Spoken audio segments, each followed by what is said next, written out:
السلام عليكم. مبسوط جدا ان انا بشوف حضراتكم تاني، وانا عاوز اشكركم جدا على التعليقات الجميله والرسائل.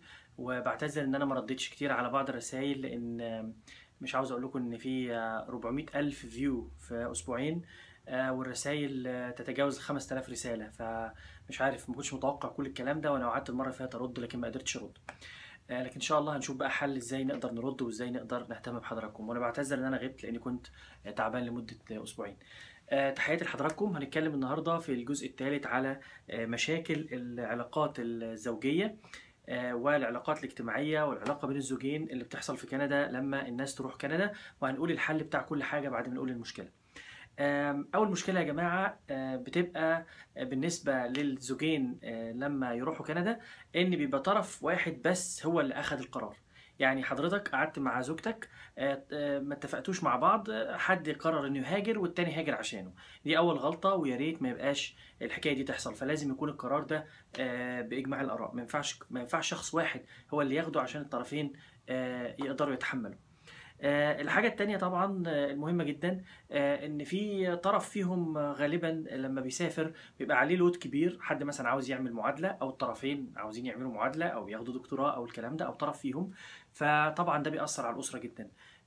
في مصر يعني خاصة ان هم بيبقوا واخدين ان هم يكونوا مع بعض اكتر في مصر. لكن لما بيروحوا كندا طرف فيهم تقريبا بيختفي. يعني لو حد بيعمل دكتوراه، الطرف ده بيختفي تماما، ما بيبقاش متاح معظم الوقت. ده طبعا بيؤدي المشكلة.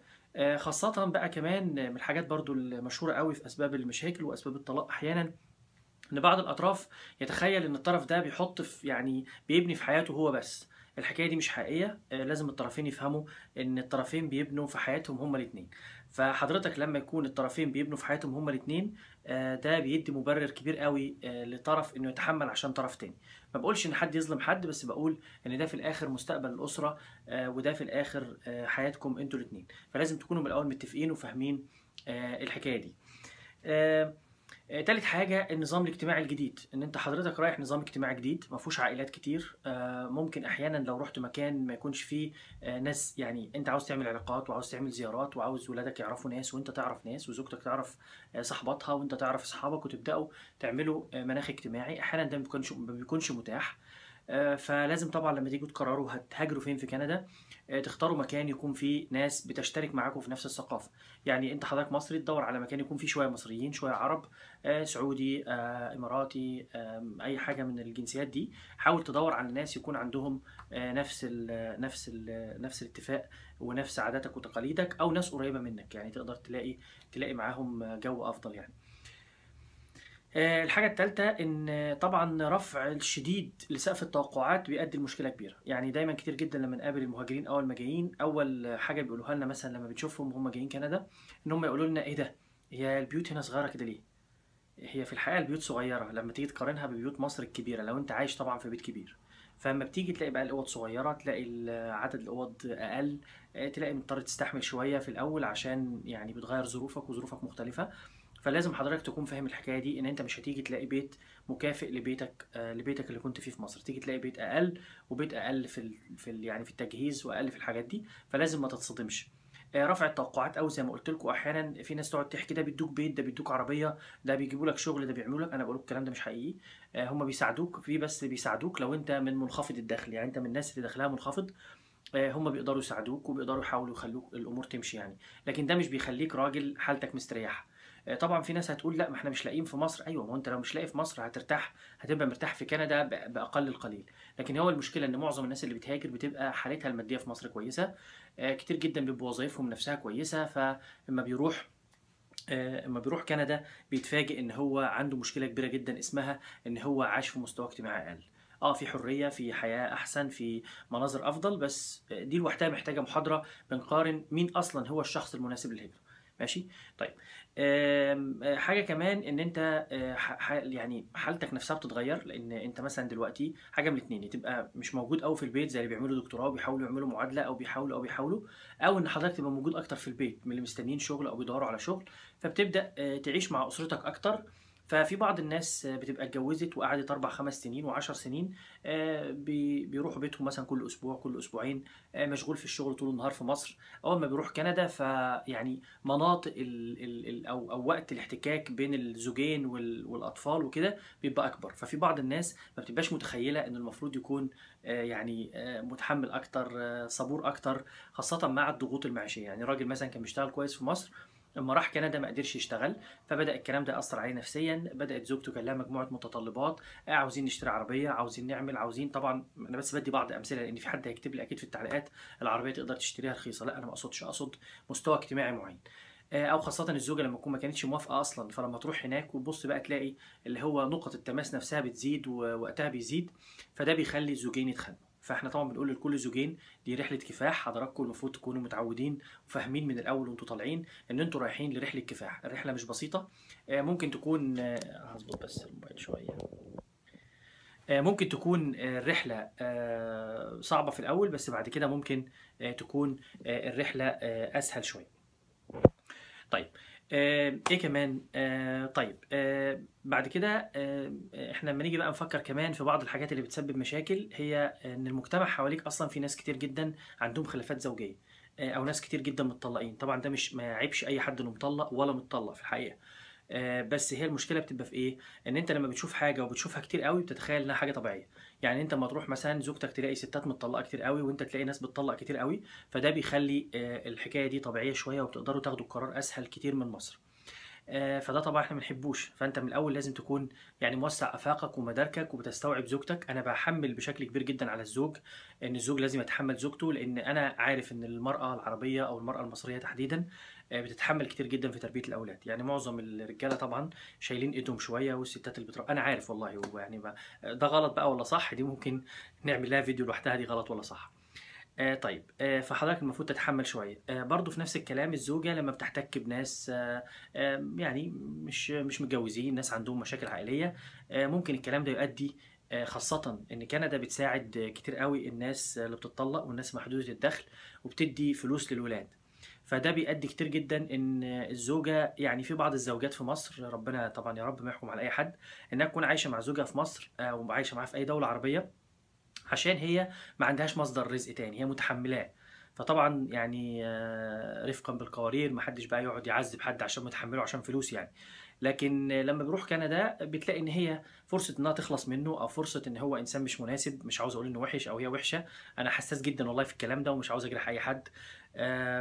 فتخلص منه. فطبعا كندا بتوفر لها افضل، بتساعدها، بتدي فلوس للولاد، ممكن تدبر لها سكن لو هي سنجل، يعني لو هي ام لوحدها. مش عاوز استخدم اللفظ اللي بيستخدموه بيعمل مشاكل دايما. هي تكون ام لوحدها، ام عائله لبعض الاولاد، فبيساعدوها. وممكن كده طبعا هي هتستريح. ممكن بعضكم يقول ده كويس، بس هو ده في الاخر خالص اتفككت الاسره. فاحنا مش عاوزين اي اسره تتفكك لما تروح كندا، فلازم الناس تكون واخده بالها من الكلام ده.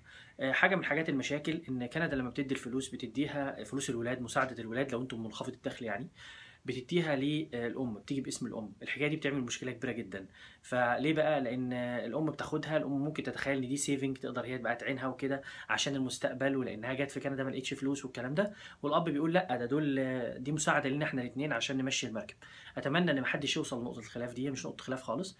هي الفلوس دي مش عاوز انفتي بقى واقول هي بتاعت مين ولا مين ياخدها ومين ما ياخدهاش، بس انا عاوز اقول لحضراتكم ان انتوا الاثنين المفروض تكونوا مسؤولين عن الاسره، وبتساعدوا بعض وبتتكاتفوا مع بعض. فلو حضراتكم الاول في مصر اصلا علاقتكم ببعض ما هيش علاقه سويه، او انتوا حاسين ان في مشاكل بينكم، فالافضل ان انتوا ما تهاجروش، لان لما بتهاجروا فرصه ان انتوا تطلقوا بتبقى اكتر. طيب، ايه كمان؟ حاجات كتيرة جدا، زي أحيانا بعض المشاكل بتتصاعد بشكل غير مقصود. يعني مثلا حضرتك بتزعق مع المدام، أو المدام بتزعق معاك، يا رب ما حد يزعق مع حد.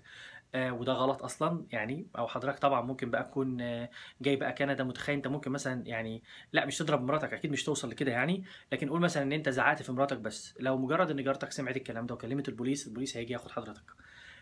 بعد طبعا ما ياخدوا حضرتك، او طبعا في بعض الزوجات بيبقوا يعني سمعوا ان تقدري تكلمي البوليس لو زوجك يعني وجه اي عنف ليكي. والعنف مش شرط جسدي طبعا، ممكن يكون عنف لفظي.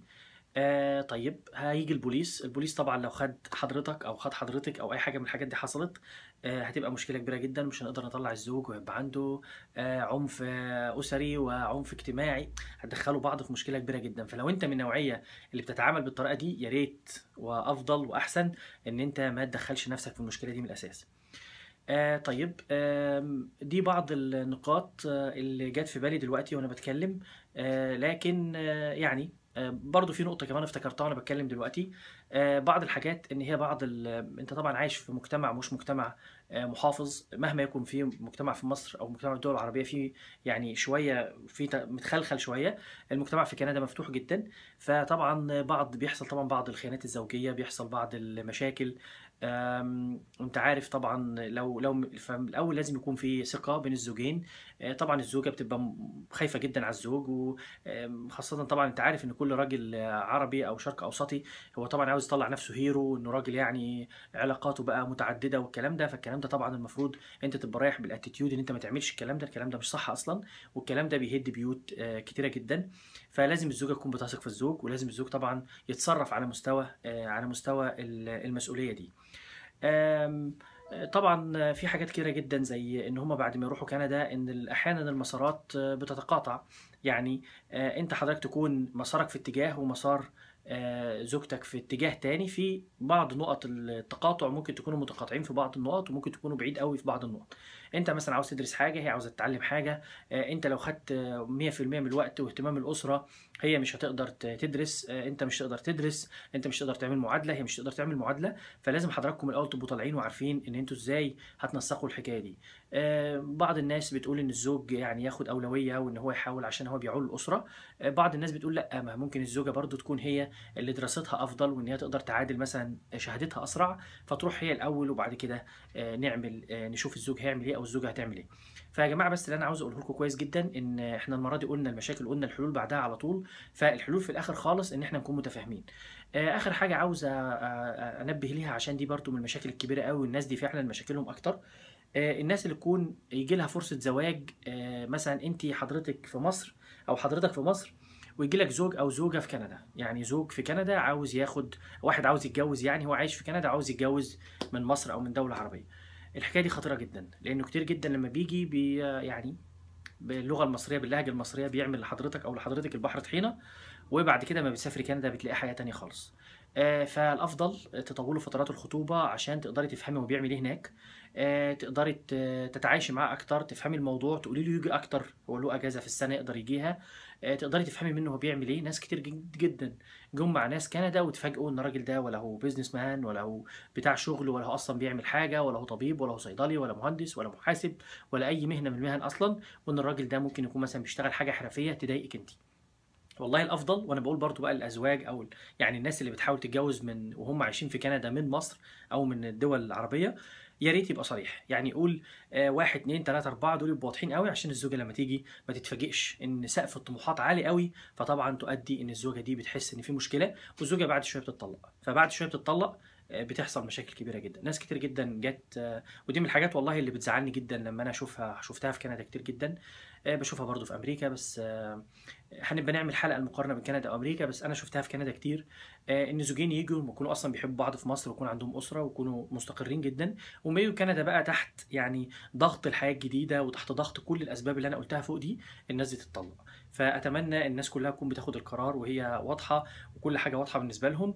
وأتمنى لكم كلّكم الخير وتحياتي ليكم، وإن شاء الله نعمل حلقة رابعة ونتكلم عن حاجات تانية، وإن شاء الله أشوفكم على خير. سلام عليكم.